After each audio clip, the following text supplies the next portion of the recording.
safarka aan ku tagay bariga dalka Uganda iyo booqashadii magaalooyinka Tororo iyo Mbale. Muuqaalkan waxa uu hadli doonaa juqraafiga, cimilada, beeraha, warshadaha iyo meelaha caanka ah iyo sidoo kale ganacsiyada ka jira gobolka bariga Uganda. Ugu horeyn waxaan ka soo dhaqaaqay magaalada Tororo ee bariga dalka Uganda oo ah meel hodan ku ah dhaqanka, quruxda dabiiciga ah. Magaalada Tororo waxay ku taallaa bariga Uganda waxaana leeyahay dhulal kala duwan laga bilaabo buuraha dhaadheer ilaa dhulalka bacrinka ah. Gobolkan ayaa leh isku dhafka kaymo cagaaran iyo dhulal barwaaqo ah, waxayna ka faa'iideysataa meelaha biyaha u dhow sida harada Victoria, taasoo gacan ka geysata horumarka beeraha. Sidoo kale meelaha sare ee gobolka ay bixiyaan muuqaal qurux badan iyo cimilo qabow. Cimilada gobolka Tororo waa mid qabow iyo diirimaad leh, iyadoo leh laba xilli roobaad oo waaweyn, mid ka bilowda bisha saddexaad ee sanadka Maajo ilaa bisha shanaad ee May, iyo mid ka bilowda bisha sagaalaad ilaa iyo bisha 11aad ee November. Inta kale ee sanadka heerkulku waxa uu noqonayaa mid diiran, taasoo ka dhigaysa goob ku habboon beeraha iyo dalxiiska. Isku darka roobka iyo qorraxdu waxay ka dhigaysaa dhulka inuu yeesho dhir badan, iyadoo gobolka uu guud ahaan leeyahay jawi qoyan oo deganaan leh. Beeraha waa laf-dhabarta dhaqaalaha ee gobolka Tororo, iyadoo dhulka bacrinta leh ee cimilada ku habboon ay taageerto xulashooyin badan oo dalagyada ah. Dalagyada ugu waaweyn ee laga beero waxaa ka mid ah mooska, galleyda iyo digirta, sidoo kale kasaafada oo laga sameeyo burka ama moxogta, baradhada iyo bataatiga. Gobolku waxa uu sidoo kale caan ku yahay beeraha caleenta shaaha iyo qaxwaha, kuwaasoo ah kuwa ka mid ah kuwa ugu wanaagsan ee dalka.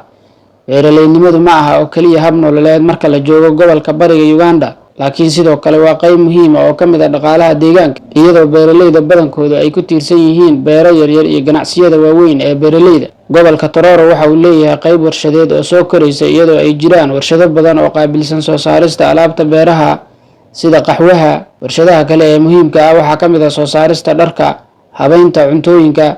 Warshadahani waxay shaqo u abuuraan dadka deegaanka, waxayna gacan ka geystaan koritaanka dhaqaalaha gobolka.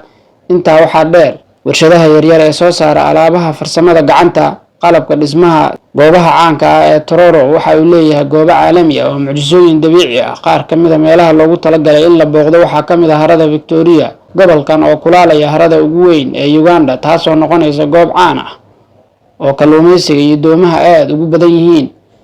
Sidoo kale waxaa ka mid ah meelaha muhiimka ah ee la booqdo ee gobolka Tororo, kaydka xoolaha ama national parks. Gobolkan waxa uu leeyahay kaymo iyo meelaha lagu kaydiyo xoolaha, kuwaasoo booqdayaasha iyo dalxiisayaasha siinaysa fursad ay ku arkaan duurjoogta dalka Uganda. Muuqaalada beeraha badan ee ku yaala gobolka ayaa bixiya aragtiyo qurux badan oo ka mid ah dalka Uganda, sida dhagaxa weyn ee Tororo Rock. Ganacsiyada magaalada Tororo waa mid soo koraya, gaar ahaan dalxiisku waxa uu door muhiim ah ka ciyaaraa dhaqaalaha, iyadoo adeegyada martigelinta, shirkadaha safarka iyo halwadeennada dalxiisku ka faa'iideystaan tirada sii kordhaysa ee booqdayaasha.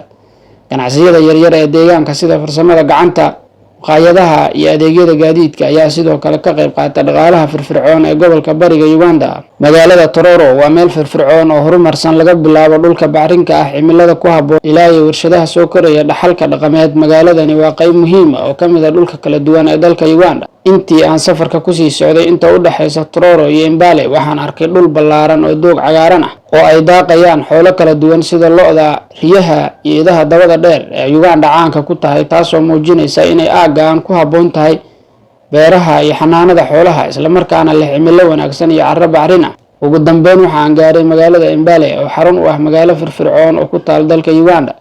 Mbale waxaa lagu yaqaanaa meel muhiim ah oo ku xeel dheer dhaqan hodan ah iyo kobaca dhaqaale. Maanta aan sahmino juqraafiga, cimilada, beeraha, warshadaha iyo meelaha caanka ah iyo sidoo kale ganacsiyada ka jira magaalada Mbale. Magaalada Mbale waxay ku taallaa gobolka bari ee dalka Uganda, iyadoo ku dhex taalla gobol leh buuraha dhaadheer iyo dooxooyinka cagaaran.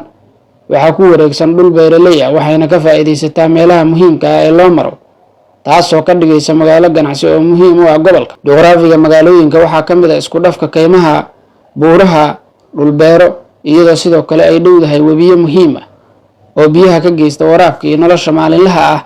Magaalada Mbale waxay leedahay cimilo degan, iyadoo heerkulkoodu uu guud ahaan yahay mid diiran sanadka oo dhan. Xilli roobaadku waxa uu taageeraa dhirta, howlaha beeraleyda magaalada. Xilliga qalalan oo ka bilaabma bisha December ee sanadka u dambeeya ilaa iyo sanadka cusub bisha 2aad ee Febraayo waxa uu noqonayaa mid diiran. Isku darka heerkulka dhexdhexaadka iyo roobka ayaa ka dhigaya Mbale goob muhiim ah oo beeraleyda iyo howlaha bannaankaba muhiim u ah. beeraha waa tiirka dhaqaalaha ee dhulkeeda bacrinka ah ee cimilada ku habboon ayaa suurtagal ka dhigaya xulashada dalagyada badan. Dalagyada waaweyn ee laga beero waxaa ka mid ah cassava ama maxog iyo bariiska. Uganda waxay ka mid tahay dalalka ugu sarreeya ee soo saara qaxwaha Afrika. Intaas waxaa dheer, beeraleyda xoolaha gaar ahaan lo'da iyo ariga ayaa si weyn looga faa'iidaystaa. Magaalada Mbale waxay leedahay warshado sii koraya, iyadoo warshado dhowr ah oo ka shaqeeya habeynta alaabaha beeraha. Warshadahani waxay soo saaraan alaabooyin cunto macmacaan oo laga sameeyo burka iyo saliidda iyo waxyaabo kale cuntooyinkan oo la cuni karo. Sidoo kale Mbale waxaa ku yaala warshado yaryar oo soo saara agabka dhismaha, dharka, kuwaas oo gacan ka geysta gobolka bariga Uganda. Magaalada Mbale waxaa ku yaala goobo dhaqameed muhiim ah oo dabiici ah. Qaar ka mid ah meelaha ugu caansan waxaa ka mid ah buurta Mbale, goob qurux badan oo bixisa muuqaalka dhulka ku xeeran. Waa meel caan ah oo ay tagaan dadka deegaanka iyo dalxiisayaasha. Goobaha dhaqanka, goobahan waxa ay muujinayaan dhaqanka ay hodanka ku tahay magaalada Mbale iyo dadka deegaanka iyo guud ahaan bariga Uganda. Magaalada Mbale waxaa ka socda koror ganacsi oo joogto ah sanadihii lasoo dhaafay, taasoo ka dhalatay kororka dadka dhaqdhaqaaqa dhaqaalaha. Waxaa taageero noocyo kala duwan oo ganacsiyo ah oo ay ka mid yihiin ganacsiyada beeraha, ganacsiyada yaryar iyo kuwa dhexdhexaadka ah ayaa si weyn uga soo baxa magaalada.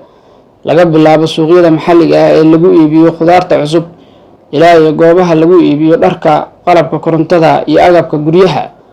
Dalxiiska ayaa qayb muhiim ah ka ah magaalada Mbale, iyada oo u dhow meelaha dabiiciga ah ee keymaha iyo xoolaha. Ganacsiyada la xiriira dalxiiska sida hoteelada, shirkadaha safarka ayaa door weyn ka ciyaara dhaqaalaha magaalada. Adeegyada gaadiidka, iyada oo meel muhiim ah lagu wareego adeegyada gaadiidka oo ay ku jiraan basaska, taksiyada, shirkadaha logistikada ayaa ka qayb qaata isku xirka dhaqaalaha magaalada. Darka barwaaqo beereed, koror warshadeed, hodantinimo dhaqameed. Haddii aad booqanaysid magaalada si aad uga ganacsato ama aad ugu nasato, juqraafiga magaalada, cimilada iyo ganacsiyadeeda ayaa ka dhigaya qayb muhiim ah oo ka mid ah horumarka dalka Uganda. Mbale waxay tusaale u tahay sida magaalo iskugu dheelitiri karto kororka casriga iyo qiimaha dhaqameed, taasoo ka dhigaysa mid muhiim u ah mustaqbalka Uganda. Ku soo biir boggeena Tugale View oo sii gudbi muuqaalkan iyo muuqaalka xiga. Ismaqal dambe daawadayaal.